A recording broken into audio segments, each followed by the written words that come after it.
খুবই ভালো লাগছে, খুবই ভালো লাগছে। ব্যারাকপুর থেকে।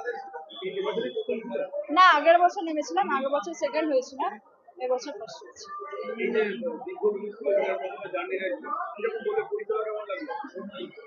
প্রথম থেকেই আমি একটু যেরকম হয় নার্ভাস লাগছিল, তো তারপরে মানে কষ্ট হচ্ছিল খুবই। তারপরে করতে করতে যে ব্রিজটা যখন দেখলাম তখন দেখি না মোটামুটি চলেই এসেছি, তারপরে যেরকম ফিনিশ করলাম। 4 ঘন্টা, সকালে 2 ঘন্টা, বিকেলে 2 ঘন্টা। খুবই ভালো লাগছে।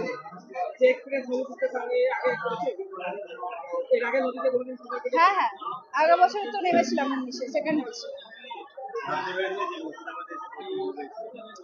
না, এটা ভাবতে পারিনি, কিন্তু আমি ওরকম টার্গেট নিয়ে এসেছিলাম যে না এবছর হতে হবে। আমি